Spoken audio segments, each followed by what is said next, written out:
हमारी चेतना में अब वो रवानी नहीं, फना होती थी देश पे अब वो जवानी नहीं। ए हेलो, हमारी चेतना में अब वो रवानी नहीं, फना होती थी देश पे अब वो जवानी नहीं। आज सब लोग लगे हैं इस देश को लूटने में, ये हकीकत है कोई कहानी नहीं। हेलो दोस्तों, मैं उपेंद्र कुमार, स्वागत है आपका फिर से आपके प्यारे से चैनल सक्षम आइए जोन में। और अंग्रेजों ने भारत को कैसे लूटा, इस कहानी को आज हम समझेंगे कि किस तरह से एक अंग्रेजी ईस्ट इंडिया कंपनी भारत में उसका आगमन हुआ और उस कंपनी ने भारत को पूरी तरह से खोखला बना दिया। क्योंकि आप सभी जानते हैं कि भारत एक सोने की चिड़िया थी और ये सोने की चिड़िया मिट्टी की चिड़िया कैसे बन गई। आपको इस कहानी को हम आपको पूरी बखान के साथ बताएंगे कि कैसे ये आपको कहानी घटित हुआ। तो सबसे पहले आपको कहानी है प्राचीन समय की दोस्तों। और उस समय हुआ ऐसा कि चूंकि भारत जो है अपने व्यापार को लेकर के विश्व में काफी प्रसिद्ध हुआ करता था और चूंकि मसालों के लेकर के काफी प्रसिद्ध था व्यापार को लेकर के। और ये व्यापार प्राचीन समय में स्थलीय मार्ग से होता था।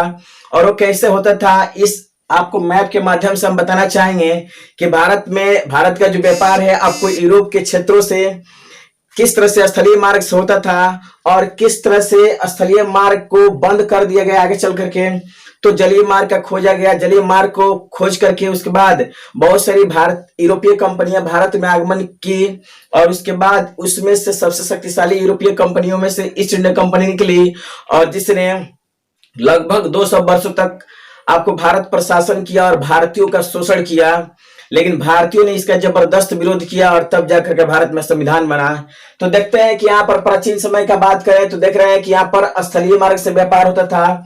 ये रहा हमारा प्यारा सा भारत। उसके बाद भारत का जो ये भारत के बाद पड़ता है हमारा उत्तर पश्चिम में क्या पाकिस्तान पड़ता है और उसके बाद पड़ता है हमारा अफगानिस्तान और अफगानिस्तान के बाद पड़ता है हमारा आपको ईरान, उसके बाद इराक पड़ता है और उसके बाद एक तुर्की क्षेत्र पड़ता है जो एक इस्लामी आपको देश है। उसके बाद थोड़ा सा और आगे बढ़ते हैं तो यहाँ पर चूंकि तुर्की के बाद हमारा एक क्षेत्र पड़ता है, एक महादेश आपको यूरोप महादेश पड़ता है और उसी के बीच का एक क्षेत्र हमारा क्या है, तुर्की। और बात करें तो यहाँ पर जो हमारा यूरोप था उस यूरोप में आपको जो हमारा यूरोप हुआ करता था उसमें एक ऑटोमन साम्राज्य हुआ करता था। लेकिन ऑटोमन साम्राज्य का एक दुर्भाग्य हुआ कि आपको तीसरी शताब्दी के आसपास में ये इसका विखंडन हो गया और ये दो भागों में बट गया, जिसे हम आपको पूर्वी रोमन साम्राज्य और पश्चिमी रोमन साम्राज्य के नाम से जानते हैं। और ये जो पूर्वी रोमन साम्राज्य था आपको पूर्वी रोमन साम्राज्य और उसके बाद क्या रहा हमारा पश्चिमी रोमन साम्राज्य। और पश्चिमी रोमन जो साम्राज्य था उसकी राजधानी आपको रोम हुआ करते थे। और ये जो रोम था हमारा ये यूरोप का ही क्षेत्र है हमारा जो क्या हमारा अफ्रीका और आपको ये जो हमारा यूरोप का जो क्षेत्र है उसके बीचों बीच एक भूमध्य सागर पड़ता है और उसी भूमध्य सागर के किनारे पड़ता है हमारा क्या, तो ये आपको रोम पड़ता है जो वर्तमान समय में क्या है, इटली की राजधानी है। जो उस समय क्या हुआ करते थे तो पश्चिमी रोमन साम्राज्य की राजधानी हुआ करते थे। और उसी तरह से देखें तो पूर्वी जो हमारा रोमन साम्राज्य था उसकी राजधानी थी बेजेंटाइन साम्राज्य की राजधानी थी बेजेंटाइन थी। और उसके बाद क्या हुआ कि जो हमारा तुर्की जो क्षेत्र था आगे चल करके उसका एक क्षेत्र पड़ता है कुस्तुनतुनिया, उस पर क्या हो गया हमारा इस्लामी तुर्कों ने क्या कर लिया, अधिकार कर लिया। और उसके बाद जो हमारा स्थलीय मार्ग का जो व्यापार था वो क्या हो गया, बंद कर दिया गया। उसके बाद जो यूरोपीय जो क्षेत्र के जो लोग थे व्यापारी थे उन्होंने अरब आपको लाल सागर से होते हुए उन्होंने व्यापार करना शुरू किया। लेकिन लाल सागर में बहुत तरह के आपको लुटेरे थे जो क्या करते थे, आपको जो भी व्यापारी जाते थे उनको लूट लेते थे। तो काफी मुश्किल हो गया व्यापार करना। उसके बाद क्या हुआ कि जो हमारे यूरोप क्षेत्र है वहां के देशों ने क्या किया, आपको जलीय मार्ग का पता लगाने के लिए अपने नाविकों को प्रोत्साहित किया। और उस नागरिकों में जो हमारा देश था जो सफल हुआ वो था पुर्तगाल के जो राजा थे हेनरी द नेविगेटर अपने नाविकों को क्या किए, प्रोत्साहित किए और उनको इस चीज में सफलता मिली। और उनका जो नाविक था बार्थोलोम्यू डियाज, जो 1487 में आपको केप ऑफ गुड होप के रास्ते से आने का प्रयास किया, लेकिन अफ्रीका के दक्षिणी बिंदु तक पहुंचा, लेकिन उसे सफलता नहीं मिली और वो पुनः वापस चला गया। कहाँ? तो ये आपको अपने देश चला गया पुर्तगाल। उसके बाद 1498 में बात किया जाए दोस्तों, तो वास्को डी गामा ने इस चीज में अपनी साहस को दिखाया और भारत जलीय मार्ग के रास्ते से, हिंद महासागर के रास्ते से भारत में पहुंचने का ये आपको एक इतिहास रच दिया और आपको भारत के जो हमारा दक्षिणी जो क्षेत्र है केरल, वहां पर कालीकट पहुंचा और इस तरह से भारत और यूरोप के बीच के जलीय मार्ग का पता लगा और इस तरह से यूरोपीय कंपनियों ने भारत में आगमन कर दिया शुरू। और दोस्तों कहानी ये हुआ कि इन सारे छह आपको यूरोपीय कंपनियां भारत में प्रवेश की व्यापार को लेकर के, जिसमें से सबसे शक्तिशाली कंपनी निकली कौन? आपको अंग्रेजी ईस्ट इंडियन कंपनी। और इस कंपनी ने अनेक कंपनियों को मार करके खदेड़ दिया यहां से।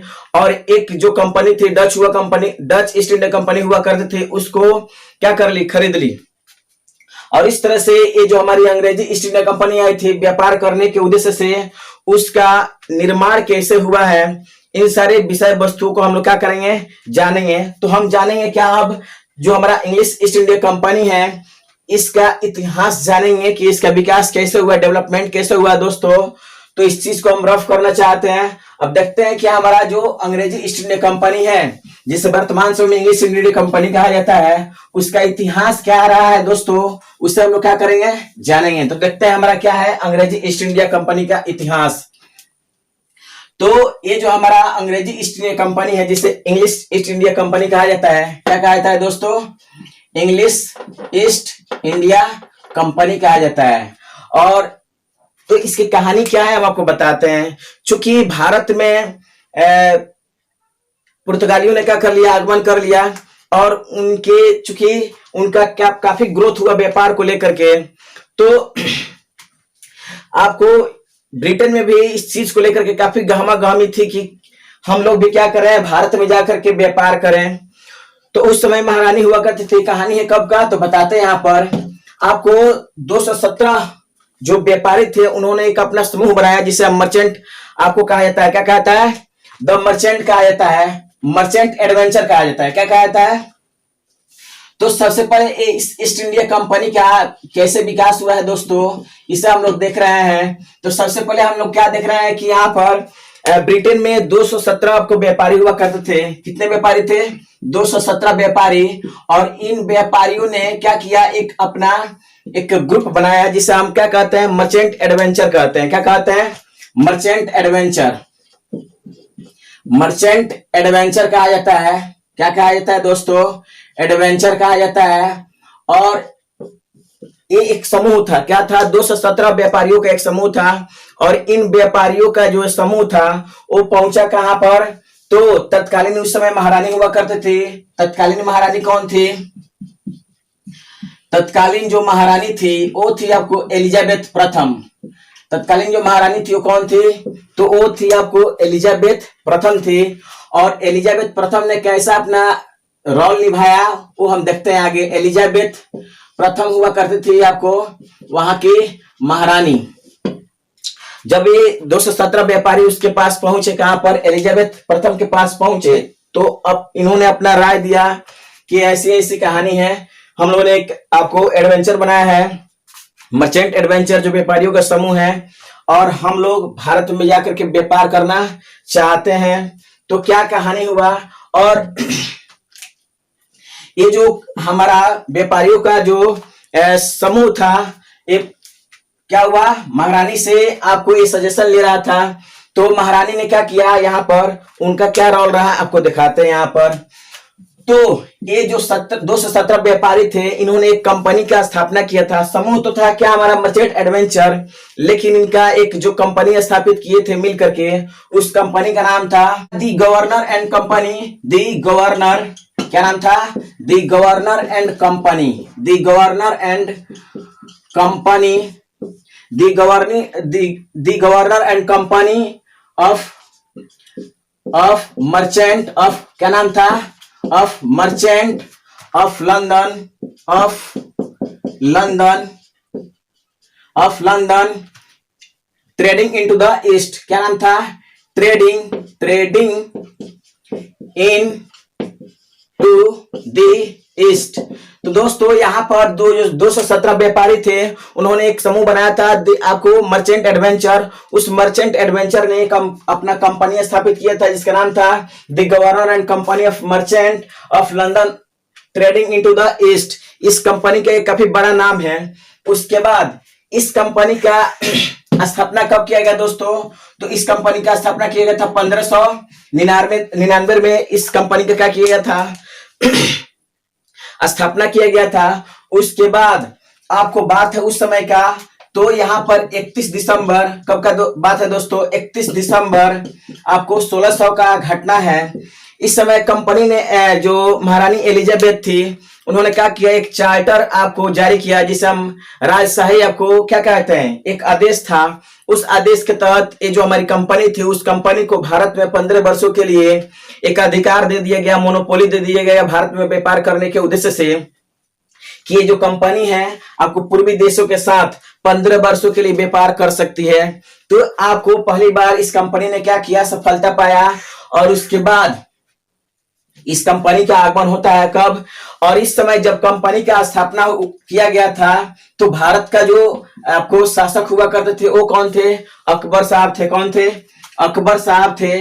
तो इस समय इनकी कंपनी की स्थापना हुई। लेकिन दोस्तों क्वेश्चन पूछा जाता है कि जब ईस्ट इंडिया कंपनी भारत में आई तो यहाँ पर शासक कौन था? तो दोस्तों इनके पुत्र हुआ करते थे। कौन? तो जहांगीर साहब थे। कौन थे? जहांगीर साहब, जिसके समय में आपको ये कंपनी का भारत में क्या हुआ था? आगमन हुआ था। तो ये था आपको ये जो इतिहास है हमारा अंग्रेजी ईस्ट इंडिया कंपनी का, क्या हमारा इतिहास है। अब इस कंपनी ने भारत में कैसे आपको आगमन किया और भारत का शोषण कैसे किया, इन सारे विषय वस्तुओं को हम लोग क्या करेंगे? जानेंगे। उसके बाद देखते हैं यहाँ पर, चूंकि एक और आगे कहानी घटना हुई। यहाँ पर बात है आपको 94 साल के बाद की ये घटना है। यहाँ पर एक कंपनी का एक और स्थापना, चूंकि ये 15 वर्षों का क्या था हमारा ये आदेश था। लेकिन आपको 1694 में क्या हुआ यहाँ पर कि एक आदेश जारी किया गया ब्रिटिश संसद के द्वारा कि ब्रिटेन के कोई भी आपको जो लोग हैं भारत में जाकर व्यापार कर सकते हैं। और इसको ध्यान में रखते हुए वहां पर एक और कंपनी का स्थापना हुआ जिसे हम कहते हैं आपको 1694 में कंपनी का स्थापना हुआ जिसे हम कहते हैं क्या? English company. क्या कहते हैं? आपको इंग्लिश कंपनी कहा जाता है। क्या कहा जाता है? आपको English company trading to the east. क्या कहते हैं? English company trading into the east. Trading into the east इस कंपनी का नाम था। लेकिन आपको 1709 में इस कंपनी को क्या किया गया? कोलैबोरेट कर दिया गया दोस्तों। आपको English company trading to the East और आपको the governor and company of merchant of London trading to the East, इन दोनों कंपनियों को कोलैबोरेट कर दिया गया, मिला दिया गया दोस्तों।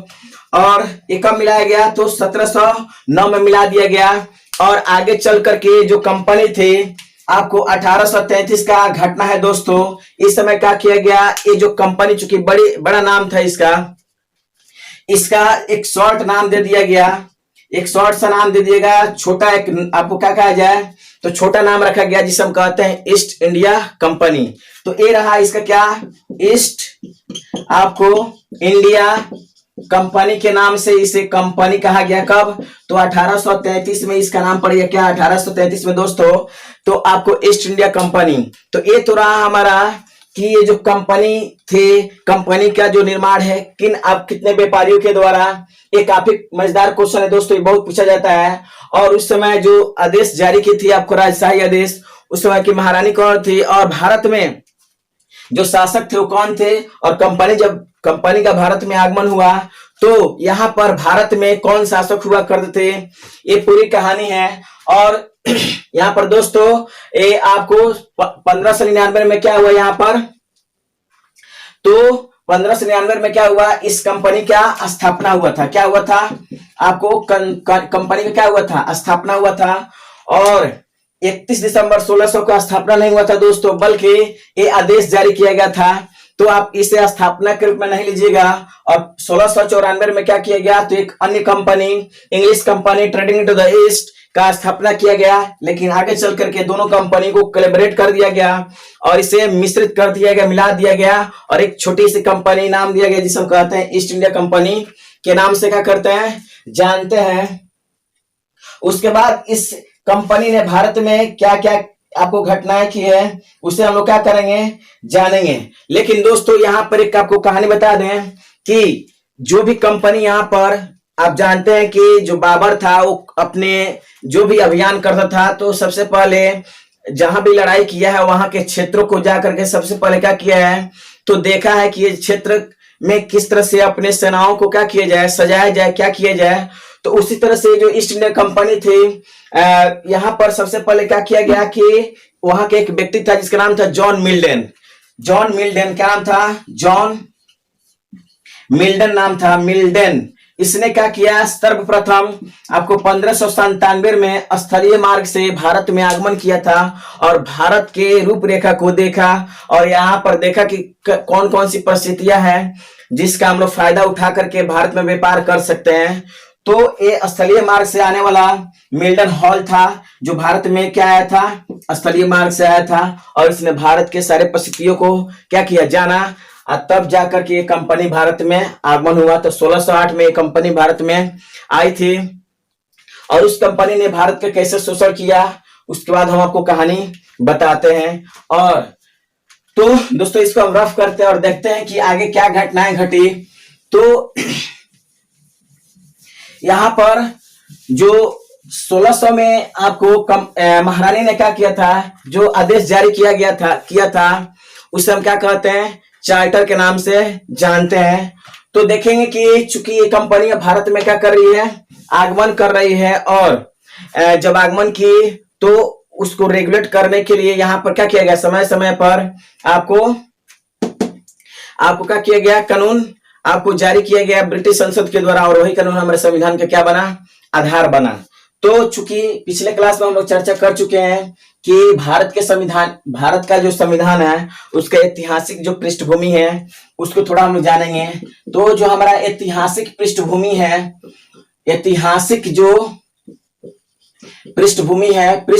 है उसको हम लोग क्या करेंगे, तो जानेंगे दोस्तों।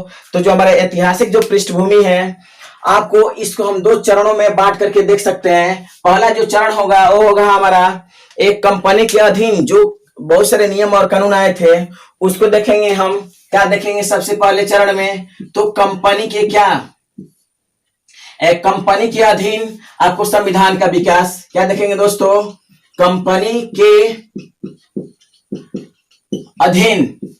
और उसके बाद देखेंगे क्राउन के अधीन, क्या देखेंगे, क्राउन के अधीन। तो इसमें देखते हैं दोस्तों यहाँ पर क्या कहानी है। एक हमारा कंपनी के अधीन है, दूसरा हमारा क्या है, क्राउन के अधीन है। तो कंपनी के अधीन जो समय समय पर कानून आया था, कंपनी का यहाँ पर शासन कब से कब तक चला है, वो चला है आपको कब से, तो 1600 से लेकर के हम इसको लेते हैं कब तक, 1800 आपको 53 तक ले सकते हैं इसे। और दूसरा जो हमारा क्राउन का जो शासन आया है वो उसे हम लेंगे क्या, 1858 से लेकर के आपको 1947 तक, जब तक कि भारत हमारा क्या हो रहा है, आजाद नहीं हो जाता है, तब तक क्राउन का शासन यहाँ पर देखा जाएगा। तो सबसे पहले हम चर्चा करेंगे आपको 1600 का जो हमारा चार्टर एक्ट है उस पर हम लोग चर्चा करेंगे। तो हम देखते हैं 1600 एडी का क्या हमारा आपको चार्टर। तो किन किन चीजों पर हम लोग क्या करेंगे, चर्चा करें, उससे हम लोग देखते हैं कि क्या क्या घटनाएं घटी है। तो सबसे पहले हम बात करते हैं, क्योंकि इसके अंतर्गत आपको 1600 का है, उसके बाद हमारा 1600 आपको क्या हमारा 16 है, 1726 का है, 1773 का रेगुलेटिंग एक्ट है दोस्तों, उसके बाद 1781 का आपको एक्ट ऑफ सेटलमेंट है, उसके बाद 1784 का पिट्स इंडिया एक्ट है, उसके बाद आपको आगे बहुत सारी आपको यहाँ पर ना एक्ट आ रहे हैं जो 1853 तक क्या करेंगे, आएंगे। 1793 है, उसके बाद आपको क्या हमारा 1793 का हमारा चार्टर एक्ट जो पहला चार्टर एक्ट कहलाता है, उसके बाद 1813 का है, उसके बाद 1833 का है, उसके बाद 1853 का चार्टर एक्ट आया है दोस्तों। तो उसमें से हम कुछ आपको चार्टर का बात करेंगे। तो सबसे पहले हम चार्टर का बात करेंगे क्या, आपको थोड़ा एक चीज यहाँ पर बना दें कि आपको समझने में आसानी होगी। तो सबसे पहले हमारा 1600 का चार्टर एक्ट आया है, उसके बाद 1700 आपको 26 का क्या है हमारा चार्टर एक्ट आ रहा है, ये क्या कहता है इसको हम लोग देखेंगे। उसके बाद हमारा आपको 1773 का क्या है हमारा आपको रेगुलेटिंग एक्ट है, क्या है हमारा 1773 का रेगुलेटिंग एक्ट है। उसके बाद आपको 1781 का हमारा क्या है आपको एक्ट ऑफ सेटलमेंट है, क्या है हमारा एक्ट ऑफ क्या है हमारा एक्ट ऑफ सेटलमेंट है, एक्ट ऑफ सेटलमेंट है। उसके बाद 1784 का क्या है हमारा 1784 का पिट्स इंडिया एक्ट है, पिट्स इंडिया एक्ट है। उसके बाद आपको ये आपको 1793 का हमारा चार्टर एक्ट है। उसके बाद ये हमारा क्या है चार्टर एक्ट है दोस्तों। उसके बाद हमारा है अगला क्या 1813 का चार्टर जो 20 सालों के बाद आया हुआ है, यह हमारा चार्टर है। और उसके बाद अंतिम 1853 का चार्टर एक्ट है दोस्तों। इसको हम लोग क्या करेंगे बारी बारी से जानेंगे, लेकिन हम इस समय कुछ ही आपको चार्टर पर क्या करेंगे चर्चा करेंगे। जैसे आपको 1600 का चार्टर एक्ट, 1726 का चार्टर एक्ट और 1773 का रेगुलेटिंग एक्ट और एक्ट ऑफ सेटलमेंट के बारे में हम लोग क्या करेंगे तो चर्चा करेंगे। उसके बाद दूसरा जो हमारा फेज होगा उसमें इस लेक्चर को हम क्या करेंगे देखेंगे। तो सबसे पहले हम बात करते हैं आपको ये जो हमारा 1600 एडी का क्या है हमारा चार्टर है, उस पर हम लोग क्या करेंगे तो चर्चा करेंगे। तो देखते हैं दोस्तों यहाँ पर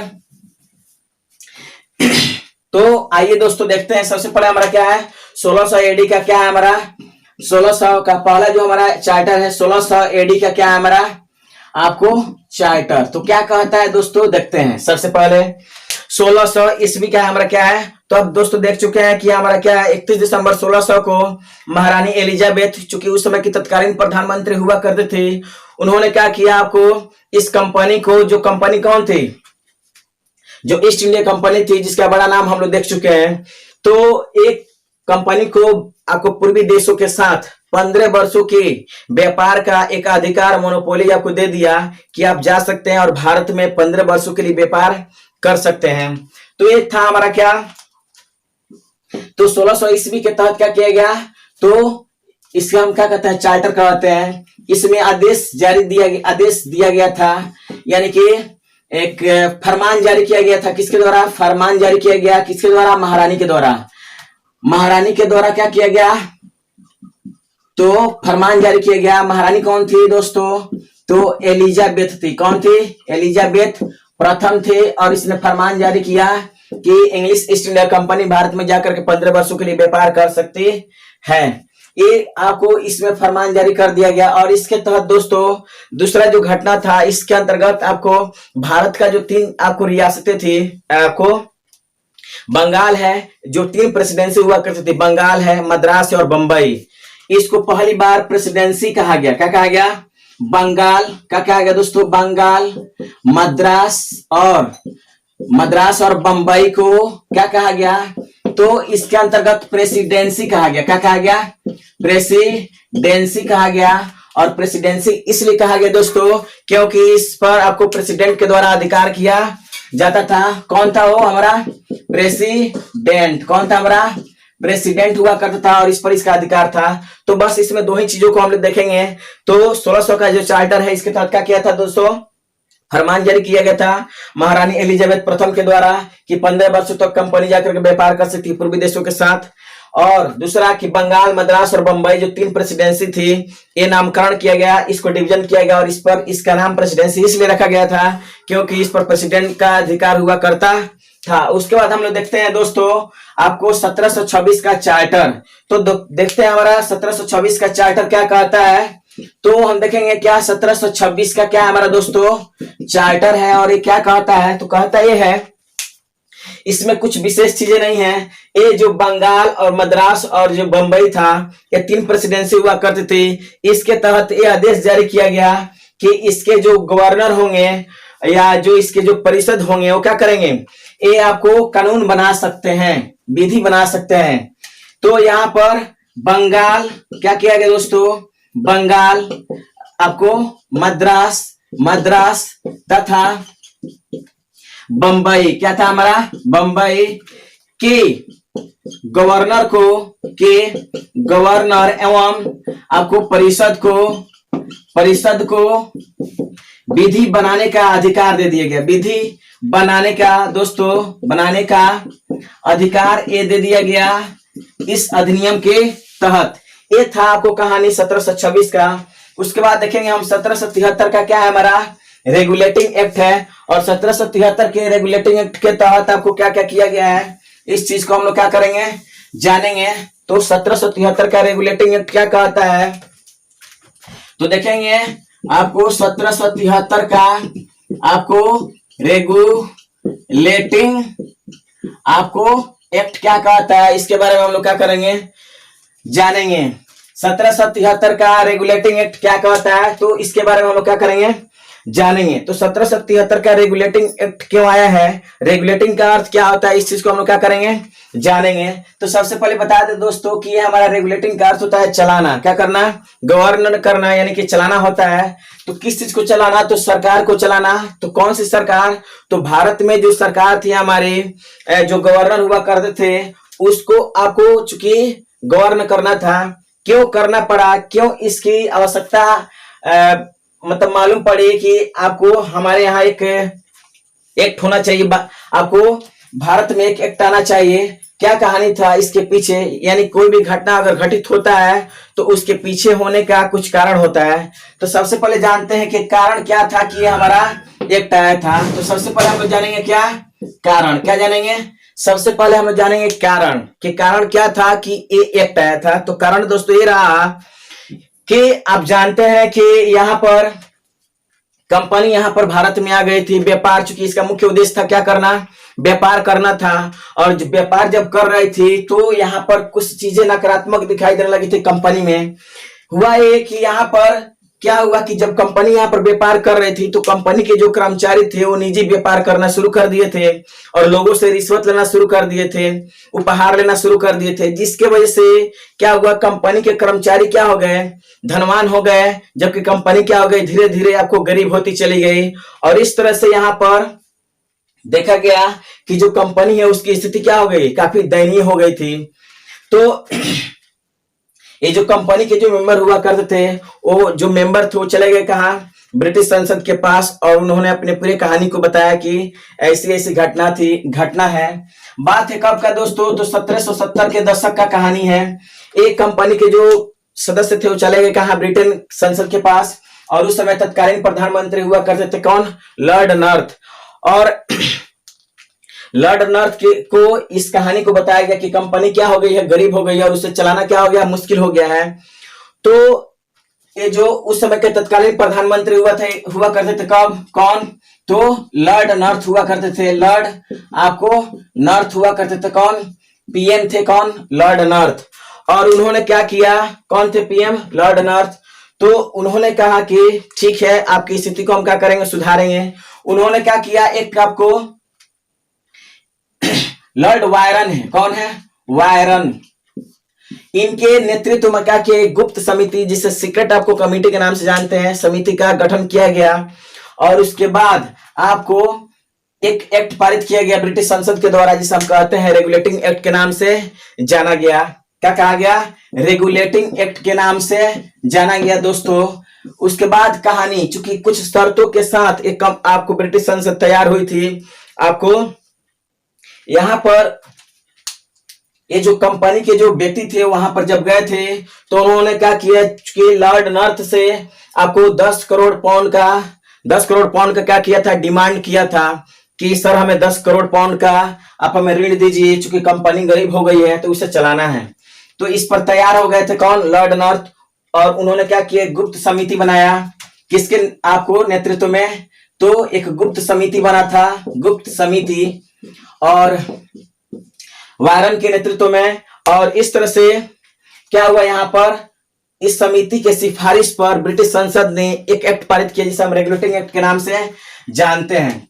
चलिए ये तो पारित हो गया, लेकिन ये क्या कि आपको जो लॉर्ड नॉर्थ की जो कमेटी थी और इस एक्ट के द्वारा और क्या क्या किया गया था वो दिखाते हैं दोस्तों। तो सबसे पहले क्या किया गया कि 10 करोड़ रुपए का डिमांड किया गया था, 10 करोड़ पाउंड का, लेकिन आपको 14 करोड़ पाउंड आपको 14 करोड़ पाउंड आपको राशि दी गई। किसको? तो ईस्ट इंडिया कंपनी को राशि दी गई, लेकिन इस शर्त के साथ कि आपको 4% के ब्याज को क्या करना पड़ेगा, 7 पैसे को रिटर्न करना पड़ेगा। अर्थात जो कंपनी थी उसको 4% के ब्याज पर 14 करोड़ पाउंड का आपको राशि का ऋण दिया गया। किसको? कंपनी को सुचारू रूप से चलाने के लिए। और साथ साथ कंपनी ने इस एक्ट जारी किया और इस एक्ट के तहत कुछ प्रावधान को दिया और बोला गया कि इसी एक्ट के तहत आपको क्या करना है, तो भारत में शासन को चलाना है। तो देखते हैं दोस्तों कि जो ईस्ट इंडिया कंपनी है उसकी क्या आपको रेगुलेटिंग एक्ट आया, उसकी क्या विशेषताएं हैं, उसको हम लोग क्या करेंगे, देखते हैं। तो क्या क्या इसके फीचर्स रहे हैं उस चीज को हम लोग क्या करेंगे, जानेंगे दोस्तों। तो हम लोग देखेंगे क्या इसके फीचर्स को, इसके आपको विशेषताओं को हम लोग क्या करेंगे, जानेंगे। तो सबसे पहली विशेषता थी इस कंपनी का कि जो कंपनी के जो कर्मचारी थे उसको निजी व्यापार करना क्या कर दिया, बंद कर दिया गया। तो पहला विशेषता था दोस्तों, निजी व्यापार को क्या कर दिया गया, निजी व्यापार को बंद कर दिया गया इसके तहत। दूसरा चीज दोस्तों कि यहां पर जो कंपनी हुआ करती थी निजी व्यापार को क्या कर दिया गया, बंद कर दिया गया। और उसके बाद जो बंगाल के जो गवर्नर हुआ करते थे, बंगाल के गवर्नर को उनका जो पद नाम है उसको चेंज कर दिया गया और उन्हें बंगाल का गवर्नर जनरल कहा जाने लगा। यानी बंगाल के गवर्नर को बंगाल का गवर्नर जनरल कहा जाने लगा। क्या है दोस्तों, बंगाल के गवर्नर को आपको गवर्नर जनरल कहा गया। क्या कहा गया, तो बंगाल के गवर्नर को बंगाल का गवर्नर जनरल कहा गया। और ये जो अवसर प्राप्त हुआ तो किनको प्राप्त हुआ दोस्तों, वो थे वारेन हेस्टिंग्स। कौन थे, अवसर किनको प्राप्त हुआ, तो वारेन हेस्टिंग्स को। ये आपको बंगाल के प्रथम को क्या है, गवर्नर जनरल है और अंतिम गवर्नर जनरल भी हैं आपको किसके तहत, रेगुलेटिंग एक्ट के तहत। तो ये काम हुआ था। चलिए उसके बाद क्या किया गया दोस्तों, अगला काम कि जो मद्रास प्रेसिडेंसी हुआ करते थे और बंबई प्रेसिडेंसी हुआ करते थे उसके गवर्नर को इसके अधीन कर दिया गया। यानी अगला जो काम हुआ, मद्रास प्लस जो बंबई हुआ करते थे, मद्रास प्लस बंबई के आपको गवर्नर को आपको बंगाल के गवर्नर जनरल जी यानी कि गवर्नर जनरल के अधीन कर दिया गया। क्या कर दिया गया, अधीन कर दिया गया। और चूंकि अब काम बढ़ गया किसका, बंगाल के गवर्नर जनरल का। जब काम बढ़ता है तो उसका डिवीजन भी किया जाएगा कुछ हल्का करने के लिए। तो अगला जो 5वां काम हुआ, इस जो बंगाल के जो गवर्नर जनरल हुआ करते थे उनकी सहायता के लिए 4 सदस्यीय परिषद का गठन किया गया। तो गवर्नर जनरल की आपको सहायता के लिए क्या किया गया दोस्तों, तो 4 सदस्यीय क्या किया गया, 4 सदस्यीय परिषद का गठन किया गया। क्या किया गया, परिषद का गठन किया गया जो गवर्नर जनरल को क्या करेगी, सहायता करेगी विधि संबंधित मामलों में। तो ये तो था हमारा क्या। अगला देखते हैं कि इसके तहत और क्या क्या कार्य किए गए दोस्तों। तो यहाँ पर ये जो 4 सदस्यीय परिषद थे और इसके जो मेंबर थे वो उनका जो नाम है वो देखते हैं। 4 जो सदस्य थे उनका क्या क्या नाम था, तो उनका नाम है दोस्तों, तो उनका नाम है फ्रांसिस। क्या नाम था, फ्रांसिस पहले व्यक्ति का नाम। दूसरा था हमारा क्या, आपको मानसेन। क्या नाम था, मानसेन। जो तीसरे व्यक्ति हुआ करते थे उनका नाम था क्या, बारवेल नाम था। क्या था, बारवेल नाम था। और एक तो हमारा क्या, एक का नाम था क्वेरेल। क्या नाम था, क्वेरेल। ये 4 सदस्य हुआ करते थे, ये परिषद के सदस्य हुआ करते थे। ये कहानी हुई। उसके बाद देखते हैं कि और क्या कहानी घटनाएं घटी इसमें इसके तहत। अगला जो 6वां हमारा जो कंडीशंस था, विशेषता थी इसकी कि यहाँ पर आपको क्या किया गया कि चूंकि अपराध बढ़ना शुरू हो गया था तो इसको ध्यान में रखते हुए यहाँ पर बंगाल में कलकत्ता में क्या किया गया यहाँ पर दोस्तों, तो कलकत्ता में सुप्रीम कोर्ट की स्थापना की गई। उच्चतम न्यायालय कहा गया है जिसे हम सर्वोच्च न्यायालय भी कहते हैं। तो आपको सुप्रीम कोर्ट की कलकत्ता में सुप्रीम कोर्ट की स्थापना हुई। क्या हुई, सुप्रीम कोर्ट की स्थापना हुई दोस्तों कब? तो 1774 में। 1773 मत मार दिए, नहीं तो गलती हो जाएगा। तो क्या हुआ, कलकत्ता में आपको सुप्रीम कोर्ट की स्थापना कब हुई? 1774 में हुई। और इसकी विशेषता है कि इसमें एक मुख्य न्यायाधीश थे और 3 अन्य न्यायाधीश थे। चूंकि एक मुख्य न्यायाधीश और 3 अन्य न्यायाधीश थे, तो जो मुख्य न्यायाधीश थे, जो चीफ आपको क्या थे, जस्टिस थे, उनका नाम था क्या? एलिजा एम्पे नाम था। क्या नाम था? Elijah Impey. क्या नाम था? एलिजा इम्पे नाम हुआ करता था उनका। और 3 जो अन्य न्यायाधीश थे, कौन दोस्तों?